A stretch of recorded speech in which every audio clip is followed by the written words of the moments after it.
Capítulo 13. Género. El género está en todo. Todo tiene su principio masculino y femenino.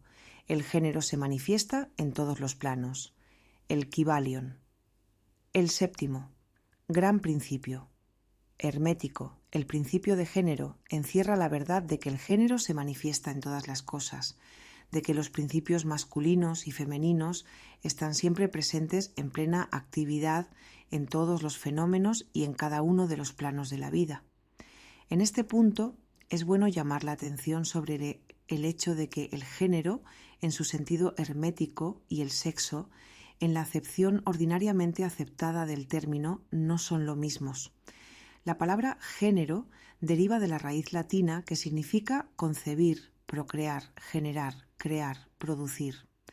Un momento de consideración sobre el asunto demostrará que esa palabra tiene un significado mucho más amplio y general que el término sexo, pues este se refiere a las distinciones físicas entre los seres machos y hembras. El sexo no es más que una mera manifestación del género en cierto plano del gran plano físico, el de la vida orgánica. Es necesario que esta distinción se imprima en la mente, porque ciertos escritores que han adquirido algunas nociones de filosofía hermética han tratado de identificar este séptimo principio con estúpidas y a veces reprensibles teorías y enseñanzas concernientes al sexo.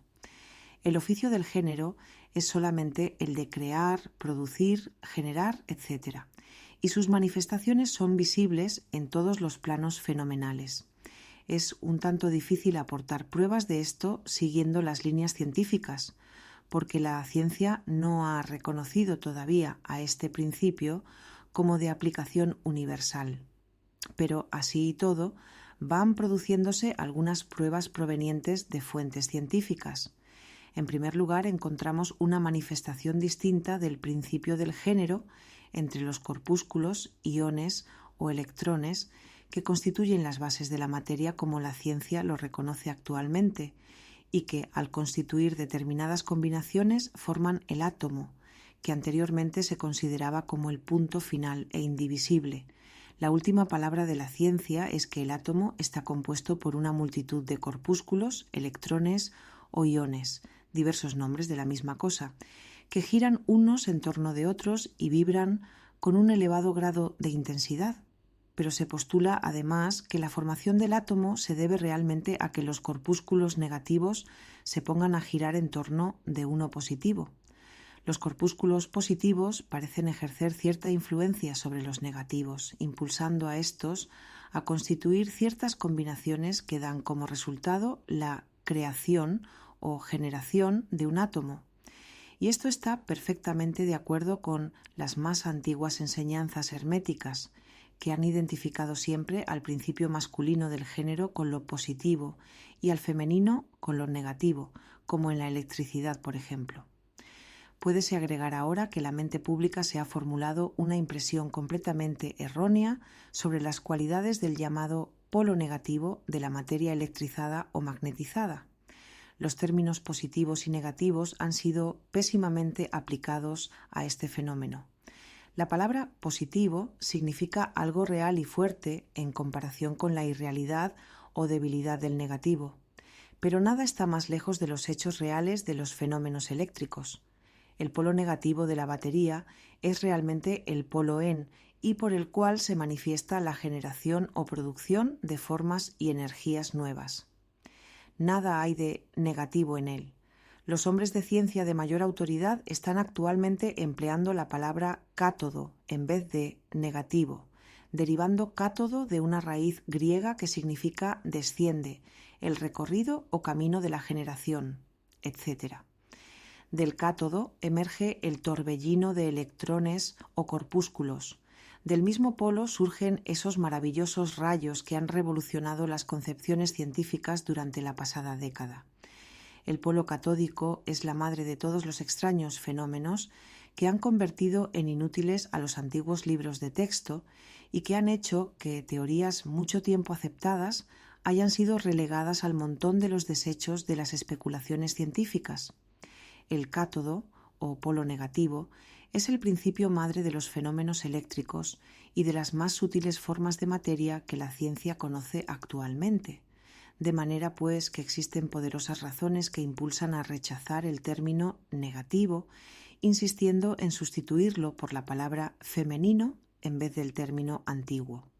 Los hechos nos conducen a esto, sin tener en cuenta para nada la doctrina hermética, y por consiguiente emplearemos la palabra femenino en vez de negativo al hablar de dicho polo de actividad. Las últimas enseñanzas científicas dicen que los corpúsculos o electrones creadores son femeninos. La ciencia dice que están compuestos por electricidad negativa y nosotros que están compuestos por energía femenina. Un corpúsculo femenino se destaca, o mejor dicho, deja a un corpúsculo masculino y comienza una nueva carrera. Activamente busca una unión con un corpúsculo masculino, animado por el impulso natural a crear nuevas formas de materia o energía. Cierto autor va aún más lejos y dice que enseguida busca, por su propia voluntad, una unión. Este desprendimiento y unión forman la base de la mayor parte de las actividades en el mundo químico. Cuando un corpúsculo femenino se une a otro masculino, empieza determinado proceso. Las partículas femeninas vibran más intensamente bajo la influencia de la energía masculina y giran rápidamente en torno de esta última. El resultado es el nacimiento de un nuevo átomo. Este nuevo átomo está compuesto realmente por una unión de electrones masculinos y femeninos. Pero cuando la unión se efectúa, el átomo es una cosa separada, que posee ciertas propiedades, pero que ya no manifiesta más la propiedad de electricidad en libertad. El proceso del desprendimiento o separación de los electrones femeninos se llama ionización. Estos electrones o corpúsculos son los obreros más activos en el campo de la naturaleza. De sus uniones o combinaciones surgen las diversas manifestaciones de la luz, del calor, de la electricidad, del magnetismo, de la atracción, de la repulsión, de las afinidades químicas y sus contrarios, así como otros fenómenos de índole similar. Y todo surge de la operación del principio de género en el plano de la energía. El papel del principio masculino parece ser el de dirigir a cierta energía inherente hacia el principio femenino, poniendo así en actividad el proceso creador. Pero el principio femenino es el único que ejecuta siempre el trabajo activo creador en todos los planos absolutamente. Pero, sin embargo, cada principio es incapaz de energía operadora sin la ayuda del otro. En algunas de las formas de la vida, los dos principios se combinan en un solo organismo.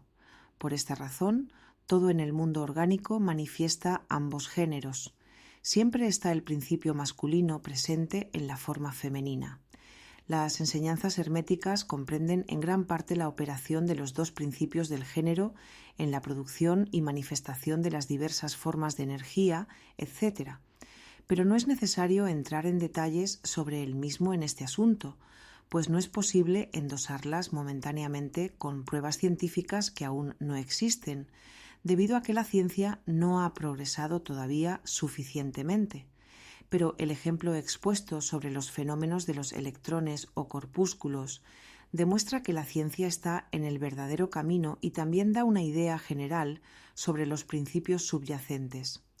Algunos investigadores científicos han anunciado su creencia de que en la formación de los cristales se encuentra algo que corresponde a una especie de actividad sexual, lo que es una prueba más de la dirección de donde sopla el viento actualmente sobre el campo de la ciencia. Y cada año que pasa aportará nuevos hechos que corroborarán la exactitud del principio hermético de género.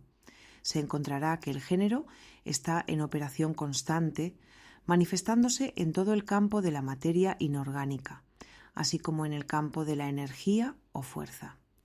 La electricidad se considera actualmente como algo en lo que todas las demás formas de energía se mezclan o disuelven. La teoría eléctrica del universo es la última doctrina científica emitida y está adquiriendo rápidamente gran popularidad y aceptación.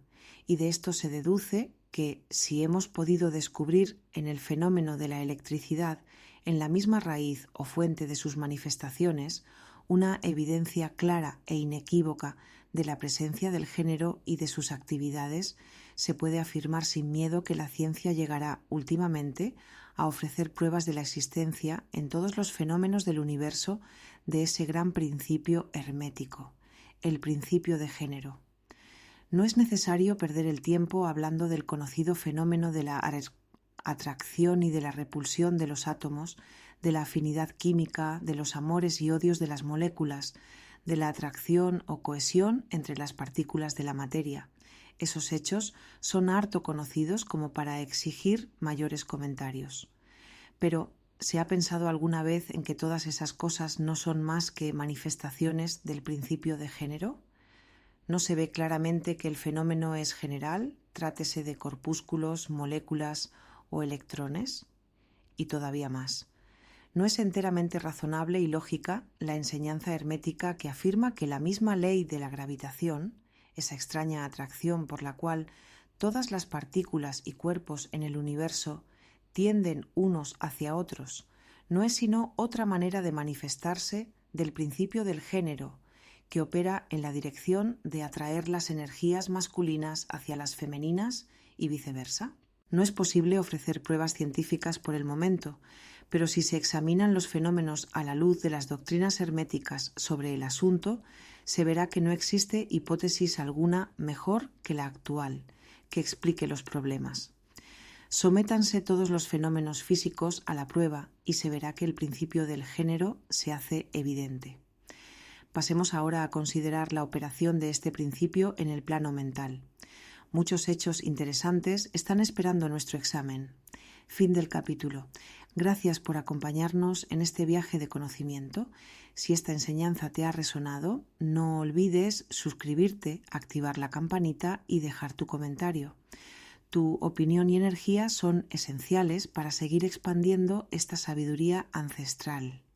Nos vemos en el próximo capítulo de El Kybalion Arsayan Nayasra.